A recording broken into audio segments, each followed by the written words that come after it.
Hoje nós vamos discutir brevemente proteção do consumidor contra publicidade enganosa e abusiva. E aí nós devemos começar tratando desse tema por um ponto bastante importante, que é o conceito de publicidade. O que é publicidade para fins do direito das relações de consumo? Duas perspectivas: publicidade e propaganda. São sinônimos? Não são sinônimos? Para o direito das relações de consumo, publicidade é diferente de propaganda. Diferente em que sentido? Publicidade, ela tem a finalidade de divulgar produtos, serviços, marcas, enquanto a propaganda, o ideal da propaganda é divulgar uma questão política ou ideais políticos, religião. A publicidade, ela tem na sua natureza uma finalidade econômica, um intuito econômico. E a propaganda tem um intuito de conscientizar. Então vejam, tecnicamente, para fins do direito do consumidor, do direito das relações de consumo, eu vou separar publicidade de propaganda. Quando eu anunciar, quando eu tiver uma comunicação comercial com finalidade de divulgar um produto, um serviço, uma marca, uma empresa, eu vou ter publicidade. Quando eu fizer um anúncio, uma comunicação na TV, no outdoor ou em qualquer lugar com a finalidade de divulgar uma ideia, uma questão política, uma questão religiosa, eu vou ter propaganda. Então, o direito do consumidor, ele vai regular, ele vai limitar a publicidade e a propaganda, por exemplo, o direito eleitoral e não o direito do consumidor. Exemplos: divulgação sobre igualdade racial, pregando a igualdade racial. É uma questão ideológica, então eu tenho aqui uma propaganda. Divulgação eleitoral, no caso aí, o exemplo do deputado Tiririca. Eu tenho aqui uma propaganda eleitoral e essa mensagem ela não é regulada pelo Código de Defesa do Consumidor. Como o sistema de defesa do consumidor controla, então, a publicidade? A partir de três perspectivas: a perspectiva civil, a perspectiva administrativa e a perspectiva penal. No âmbito civil, a publicidade ela pode causar um dano, então é possível que esse dano seja indenizado. E para buscar essa indenização, eu vou procurar o Poder Judiciário. No âmbito administrativo, eu posso denunciar, eu posso abrir uma reclamação perante o PROCON, e aí o PROCON pode punir ou sancionar administrativamente uma publicidade ilícita. E no âmbito penal, nós vamos ver também, é possível que a delegacia do consumidor tome providências em relação a uma publicidade ilícita, seja ela enganosa ou abusiva. Além desse controle civil, administrativo e penal, nós temos no Brasil o que se chama de sistema misto de controle, o sistema estatal e o sistema privado, ou sistema de autocontrole. Esse sistema de autocontrole, ele é representado pelo CONAR. Talvez você já tenha escutado falar em algum anúncio que foi recomendado pelo CONAR que saísse do ar, que fosse retirado do ar. O CONAR é formado por publicitários, ele tem um órgão próprio, ele tem um código próprio, perdão, chamado Código de Autorregulamentação Publicitária, ou Código Brasileiro de Autorregulamentação Publicitária, e ele tem normas próprias para regular essa atividade oferecida no mercado. Aqui eu chamo autocontrole da publicidade. Esse autocontrole ele tem natureza ética, não é um autocontrole jurídico. Voltando para a questão do direito. Então, primeiro ponto, publicidade, propaganda. Não vou tratar de propaganda, vou tratar de publicidade. Antes de se tratar de publicidade, é importante conhecer a oferta. Por quê? Porque a publicidade é uma espécie da oferta. E eu tenho apresentação, informação e publicidade como espécies de oferta.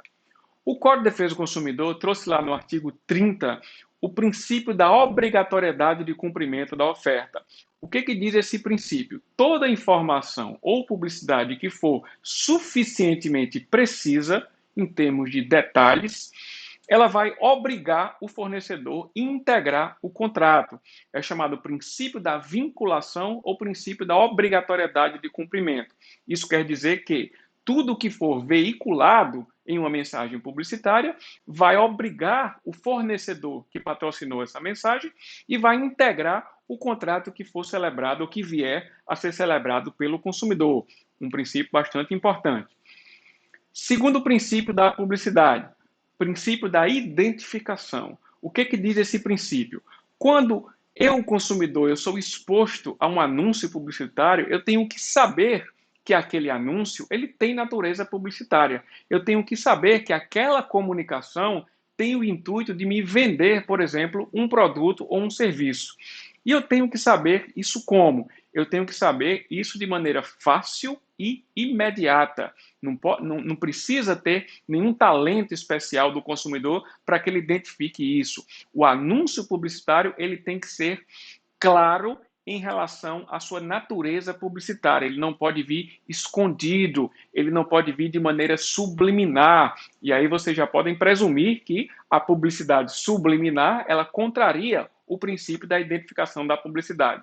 Então, o consumidor ele precisa saber que está sendo alvo de uma mensagem publicitária. É isso que prega, é isso que impõe o princípio da identificação da publicidade. Princípio de transparência da fundamentação. O que diz esse princípio? Quando o fornecedor anuncia algo, ele precisa guardar os dados, ele precisa guardar os estudos científicos que sustentam aquela mensagem. Por exemplo, se é anunciado um sabão que deixa 3 vezes mais branco ou mais branca a roupa, o fornecedor ele precisa ter a prova que efetivamente aquele sabão deixa a roupa 3 vezes mais branca, ou se é anunciado um sabonete que mata 99% das bactérias. Então ele precisa provar, caso algum consumidor se interesse por saber, por conferir essa informação, ele precisa manter esses dados, ele precisa manter essa informação disponível para quem se interessar em consultar. Então, se eu anuncio um produto que mata 99% dos germes, por exemplo, das bactérias, eu preciso ter estudos científicos que comprovam isso para garantir a transparência de fundamentação da publicidade. É só isso que diz esse princípio. Um dos princípios mais importantes da publicidade e também do próprio sistema de relação de consumo. Inversão do ônus da prova. Há uma ideia geral de que, em relação de consumo, o ônus da prova é sempre invertido. Não é. Ele pode ser invertido pelo juiz, exceto quando se fala em publicidade. Diante da publicidade, a inversão do ônus da prova ela é automática, ela é decorrente da lei. É o que se chama de inversão ob legis. Então, para a publicidade, o ônus da prova ele cabe a quem patrocina a publicidade, a quem anuncia, ao fornecedor anunciante. Isso quer dizer que, se um fornecedor disser, por exemplo, esse carro vai de 0 a 100 em 5 segundos, eu, consumidor, eu posso questionar, eu posso duvidar, será que ele vai mesmo de 0 a 100 em 5 segundos? Eu vou alegar, por exemplo, que ele não vai, olha, esse carro não vai de 0 a 100 em 5 segundos. E o fornecedor ele precisa provar que vai. Então vejam, a regra geral do ônus da prova é quem alega precisa provar. A inversão ocorre na publicidade de maneira automática, eu alego como consumidor e o fornecedor precisa provar. Então, se qualquer consumidor duvida do que é anunciado num anúncio publicitário, do que é trazido em um anúncio publicitário, ele pode questionar isso, alegar que não condiz com a realidade e cabe ao fornecedor, que é o patrocinador do anúncio publicitário, provar aquela realidade que foi anunciada ou que foi transmitida a partir da publicidade. Quando eu tenho anúncios que não se adequam aos padrões da legislação, anúncios que são ilícitos de maneira geral, esse anúncio ele pode ser corrigido através da sanção administrativa chamada contrapropaganda. Isso é a concretização do princípio da correção do desvio publicitário. Se eu tenho um anúncio que ele é enganoso ou abusivo, nós vamos ver aqui os dois tipos de anúncio, o fornecedor ele pode ser obrigado a veicular um novo anúncio para corrigir aquilo que ele disse anteriormente. Essa sanção ela é chamada de contrapropaganda. Tecnicamente, o termo mais correto deveria ser contrapublicidade, considerando aquela diferença que nós vimos no início entre publicidade e propaganda, mas o código fala em contra propaganda. Esse é o termo oficial que está trazido na lei. Então, até aqui vimos o quê?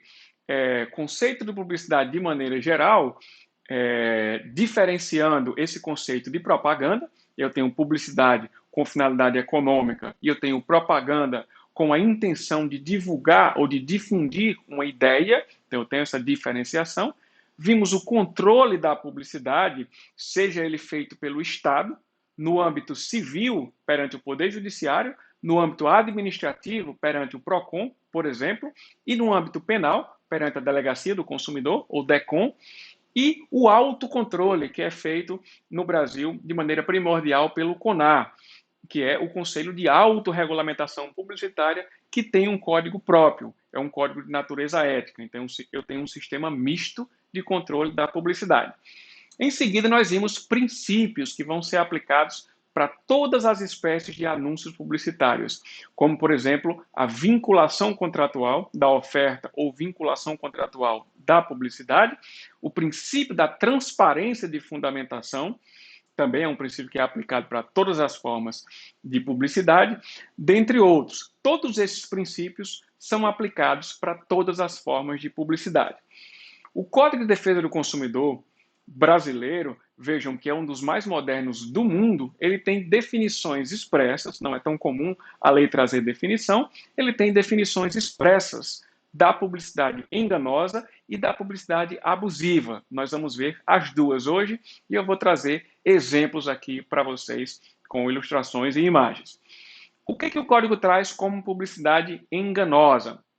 Qualquer modalidade de informação ou comunicação, está previsto no parágrafo 1º do artigo 37, que seja inteira ou parcialmente falsa. Então, vão vendo o que a lei traz em termos de detalhes. Inteiramente falsa, pode ser enganosa, ou parcialmente falsa. Então, quer dizer que pode ter uma parte verdadeira. Se tiver uma parte falsa, ela pode ser enganosa.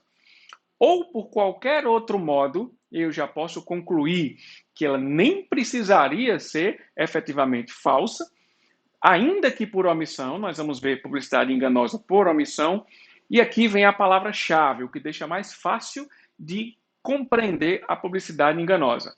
Capaz de induzir em erro o consumidor. Então, se vocês tiverem que guardar alguma expressão desse artigo, guardem essa. Capaz de induzir em erro o consumidor. Não seria induzir em erro. A publicidade enganosa, ela é aferida a partir da capacidade. Prestem atenção nesse detalhe. O que seria, então, publicidade enganosa na prática? Está aí um exemplo para vocês. Chocolate alpino. Tem a expressão aí, este produto não contém chocolate alpino. Talvez muitas pessoas tenham adquirido esse produto acreditando que estavam lá consumindo o alpino líquido ou chocolate, o próprio chocolate derretido dentro desse produto, quando na verdade ele nem contém esse chocolate. Então, a pessoa, se ela foi enganada ou se esse anúncio ele teve a capacidade de enganar ou induzir a erro, para usar a expressão técnica, ele pode ser considerado, sim, publicidade enganosa. Um exemplo recente que foi trazido pelo IDEC, um biscoito da marca Nestlé, que é apresentado como se fosse um produto saudável, que tem na sua embalagem o desenho que representa aí uma grande quantidade de mel, quando na verdade é um produto que tem excesso de açúcar, então não é um produto saudável, e não tem mel na sua composição. Então vejam aí, quantas pessoas foram induzidas a crer que era um produto saudável e que era um produto feito à base de mel. Inclusive tem lá no rótulo leite e mel, mas não tem mel na composição. Então isso é o espírito da publicidade enganosa. Nós acreditamos que ao abrir a embalagem do produto, ele vai vir como é apresentado no rótulo. Então, no rótulo, ele é apresentado dessa maneira aí. Se alguém for dono da marca, ou para os donos da marca, serve aqui de orientação. O objetivo não é criticar, é refletir sobre esses temas, mas eu tenho uma quantidade de recheio. Quando nós abrimos a embalagem do produto, vejam a diferença prática do que é apresentado na embalagem, no rótulo, que pode ser considerado uma forma de publicidade, e do produto na prática. A quantidade de recheio é mínima em relação ao que é trazido no anúncio do rótulo. Um exemplo também bastante interessante desse parque aquático. Essa imagem é trazida na embalagem do produto. Quando o consumidor compra efetivamente o produto e adquire e leva para a casa dele, instala e vai utilizar, eu tenho uma realidade diferente. Vou até voltar para que vocês possam observar melhor. Então, aparentemente, é um produto de grandes proporções, que cabe muitas crianças, que ocupa muito espaço, quando na prática é um produto bem menor do que é anunciado pela publicidade.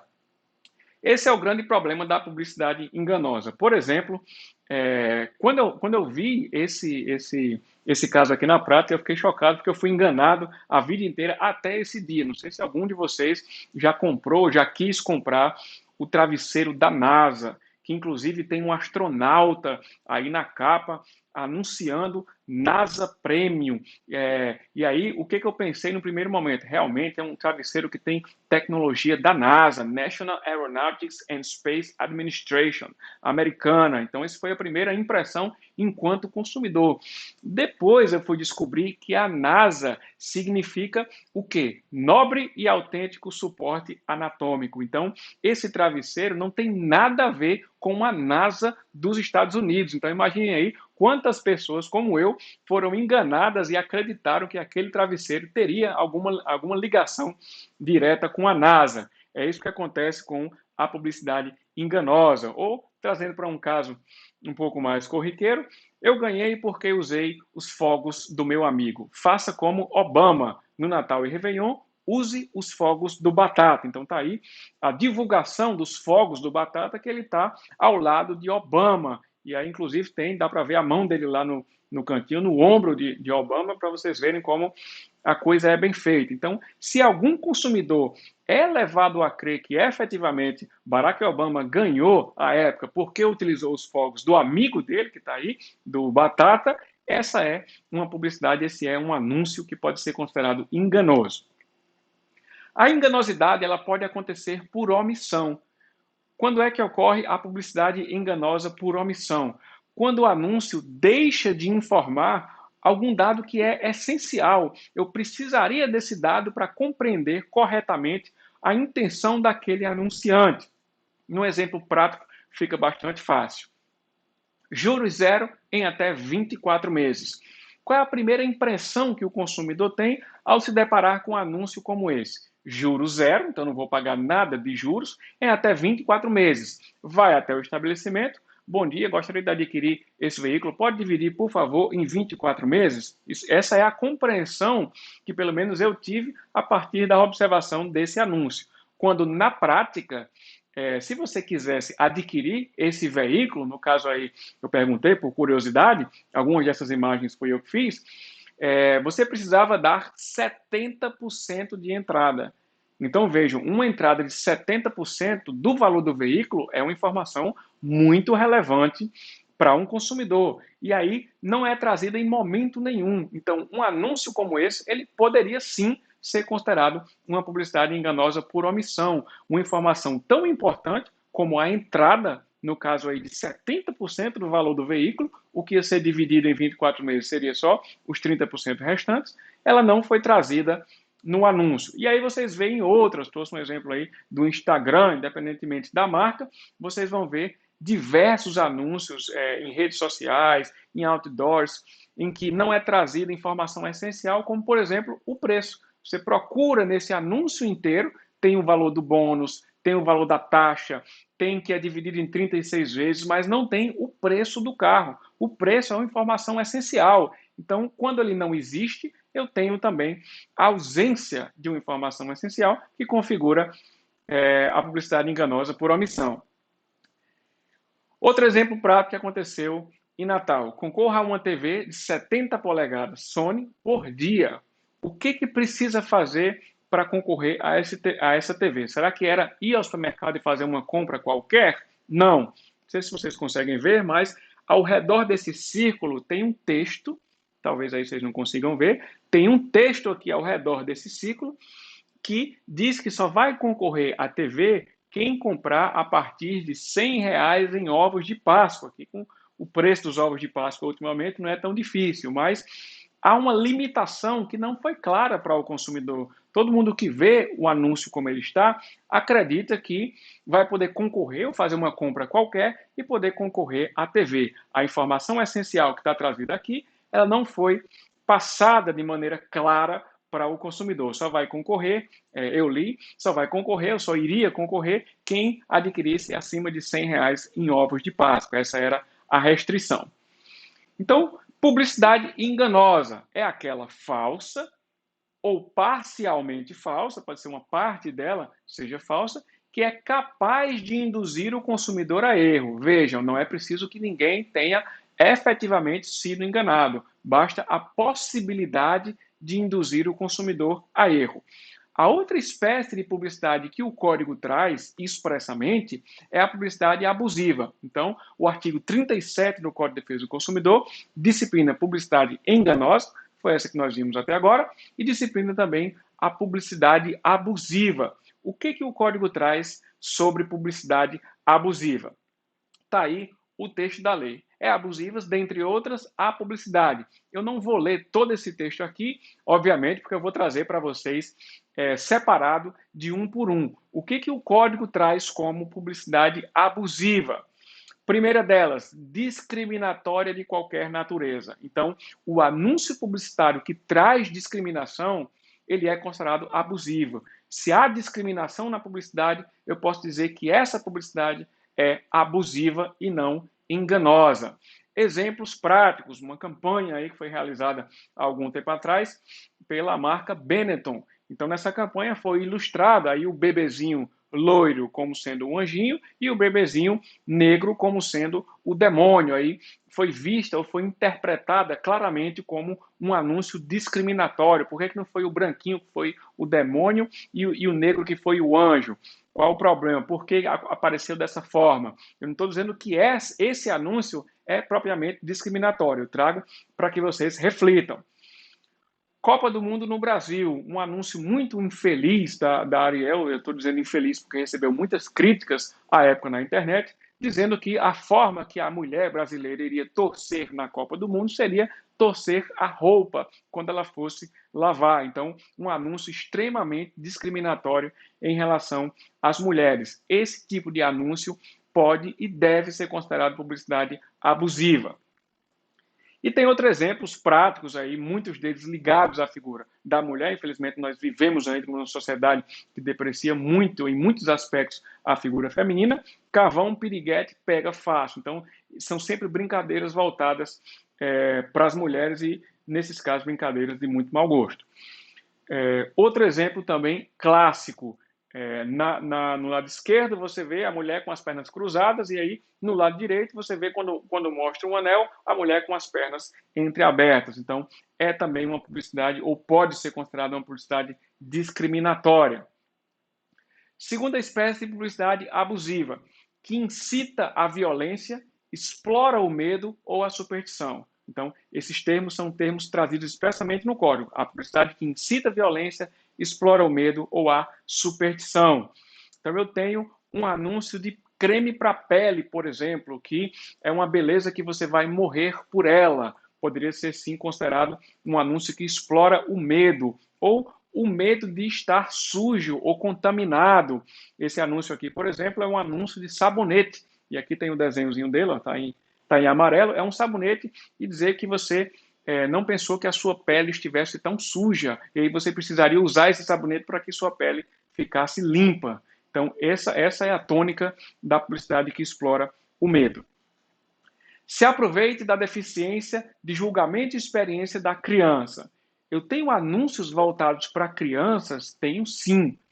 Exemplos, utilizam os brinquedos, utilizam os bonecos dos desenhos. Então, claramente um anúncio que utiliza várias cores e os personagens dos desenhos que as crianças assistem, ela vai chamar, esse anúncio vai chamar de maneira direta a atenção das crianças. Ou tenho alguns mais polêmicos, como, por exemplo, esse aí que utilizou figuras que são voltadas para o público infantil em uma publicidade de um motel, no caso aí, o Motel Alvorada. Então, claramente, uma mistura aí de universos, tanto do cartoon com o real, quanto do universo infantil com o universo adulto, ou exclusivamente adulto, como é o universo de um motel. E a publicidade para crianças, ela aparece onde você menos espera. Esse site, por exemplo, é um site de jogos infantis. E lá tem uma publicidade, vocês podem ver aqui, do Mastercard Surpreenda. Ah, mas uma criança, será que ela já vai ser fisgada, digamos assim, pela Mastercard? Provavelmente isso vai ficar na mente dela. Então, não é adequado que os fornecedores divulguem publicidades voltadas para crianças. Ainda é uma questão muito debatida no Brasil, mas em países como a Suécia, por exemplo, a publicidade infantil ela foi completamente banida para menores de 12 anos. E no Brasil nós temos uma resolução de um órgão chamado CONANDA, que essa resolução proíbe diversas formas de publicidade infantil. É um tema bastante interessante para ser pesquisado. Então, a publicidade infantil explora a condição da criança e muitas vezes explora a própria criança, como nesse caso aí, que apresenta uma criança numa pose sensualizada, digamos assim, ou nesse aqui também que foi objeto de discussão, se não me engano a empresa também foi até multada por uma reportagem, um conjunto, que tinha um conjunto de imagens com crianças em posições e roupas de maneira sexualizada. Desrespeita valores ambientais. Então, se o anúncio ele prega de qualquer forma que você não se importe com o meio ambiente, ou que você destrua o meio ambiente, ou que você trate de maneira indiferente, como por exemplo essa daqui, troque o seu iPhone usado, aí é um telefone que sai muitas versões, e aí o anúncio ele diz para você simplesmente trocar. Mas por que eu deveria trocar se o telefone continua funcionando tão bem? Eu só vou destruir mais o meio ambiente. É um caso para ser refletido. Não estou dizendo que efetivamente qualquer publicidade que diga que você precisa trocar o seu carro ou o seu celular seria uma publicidade abusiva. Mas pensando nessa perspectiva ambiental, a substituição rápida de produtos, principalmente os materiais, vai degradar muito mais o nosso ambiente. Capaz de induzir o consumidor a se comportar de forma prejudicial ou perigosa à sua saúde ou à sua segurança. Então, qualquer anúncio que faça com que o consumidor ou influencie o consumidor a se comportar de forma prejudicial à sua saúde, ele pode ser considerado abusivo, como nesse caso aqui, aparecem mulheres grávidas com um copo de cerveja. Então, é possível beber álcool durante a gestação, durante a gravidez, ou isso causa algum dano para a pessoa? Nesse caso aqui, essa bebida é não alcoólica. Então, em tese, poderia sim, mas o problema é quem de vocês conseguiu perceber no primeiro momento que se tratava de uma cerveja sem álcool? Outro exemplo interessante é um anúncio de uma roupa, de uma peça de roupa, que simula aí a utilização de drogas, mas a ideia do anúncio é que a coleção é tão boa que a mulher vai ficar viciada em usar essa coleção durante muito tempo ou por muitas vezes. Ou anúncios mais inocentes, como esse aqui que tem jogando a criança para cima. É um comportamento perigoso, pode ser que ela caia. Então eu poderia sim reputar um anúncio como esse como um anúncio abusivo, por induzir o consumidor a se comportar de forma prejudicial ou pelo menos perigosa à sua saúde ou à sua segurança. Falando-se em publicidade abusiva ainda, eu destaquei aqui o início da redação do código. A publicidade abusiva ela é definida no parágrafo 2º do artigo 37. Eu destaquei aqui, dentre outras, e aqui é o nosso subterfúgio, digamos assim, ou nosso porto seguro como juristas para classificar qualquer publicidade ilícita como abusiva. A definição da publicidade enganosa ela é mais fechada. A definição de publicidade abusiva ela é exemplificativa, ela traz dentre outras. Então ela pode ser discriminatória, explorar o medo, desrespeita valores ambientais, induz a se comportar de forma perigosa ou outras coisas que vocês puderem imaginar. A publicidade abusiva ela é definida como uma publicidade que atenta contra valores sociais. Aí eu vou trazer alguns exemplos para vocês. Também da marca Benetton. eu tenho a imagem de um padre e uma freira se beijando. Pode ser que essa imagem não signifique nada para alguns de vocês, mas pode ser uma imagem extremamente ofensiva para quem é religioso. A imagem de uma freira, por exemplo, se submetendo à tentação, nesse caso aqui é uma publicidade de sorvete, pode ser bastante ofensiva a depender da sua religião, a depender da concepção que você tem da figura da freira, por exemplo. Então, são anúncios que geram muitas discussões, e esse tipo de anúncio ele vai ser analisado no ordenamento jurídico brasileiro a partir do prisma da publicidade abusiva. Esse aqui, por exemplo, eu já usei muitas vezes em sala de aula e algumas pessoas já disseram, não, isso aí é um absurdo, isso aí é um estupro múltiplo, e outros vão dizer, não, não tem problema nenhum, ela está gostando. Então, são anúncios que geram muita divergência entre o próprio público. Então, para o direito, às vezes, não é um terreno tão seguro para o direito controlar ou punir um anúncio como esse. Mas os exemplos são muitos. E na abusividade, a questão feminina também entra muito forte. Durante muito tempo nós tivemos na televisão propagandas de cerveja que exploram ou exploravam a figura da mulher, a objetificação da figura da mulher, e tem vários trabalhos escritos nesse sentido. Recentemente houve uma polêmica até na cidade de Caicó, um evento que era patrocinado por essa bebida aí, sangue de puta. Então houveram diversas discussões, os anúncios da bebida estavam por diversas partes, então várias pessoas denunciaram e teve várias consequências aí em relação a esse evento. Então há muita discussão ainda sobre esses temas e nós temos, seguindo ainda como regra, não acabou, diversos anúncios são construídos com base nessa ideia de sensualização, de objetificação da figura da mulher. Nesse caso aqui, a Nissan seria seu novo brinquedo eletrônico. E os exemplos são vários, como esse aí de Aline Riscado, para quem não vê nenhum problema no anúncio como esse, eu tenho lá à esquerda 300 ml, à direita 350 ml e no meio 600 ml, fazendo uma alusão aí ao silicone. Então seria como se ela estivesse oferecendo, tá aí, faça a sua escolha, como se estivesse à disposição de qualquer pessoa. Essa é a discussão que é feita na regulamentação do anúncio publicitário, que eu trago para vocês refletirem. Um anúncio como esse, ele deve ser retirado do ar, ele é ilícito, ele é de mau gosto, ele ofende um valor social ou não, ou faz parte da liberdade econômica, da atividade econômica, e os fornecedores podem anunciar da forma que eles quiserem. Questão importante sobre a publicidade. Além de ela poder gerar consequências no âmbito civil, poder ser indenizável se ela causar um dano, de ela poder gerar consequências no âmbito administrativo, de ser objeto de uma sanção administrativa, ela também pode gerar efeitos no âmbito penal. A publicidade, tanto enganosa quanto abusiva, ela constitui crime. Então, fazer ou promover publicidade que sabe ou deveria saber ser enganosa ou abusiva constitui crime. Isso é expresso no artigo 67 do Código de Defesa do Consumidor. Então, a publicidade enganosa, ela pode ser triplamente punida, assim como a abusiva, no âmbito civil, no âmbito administrativo e no âmbito penal.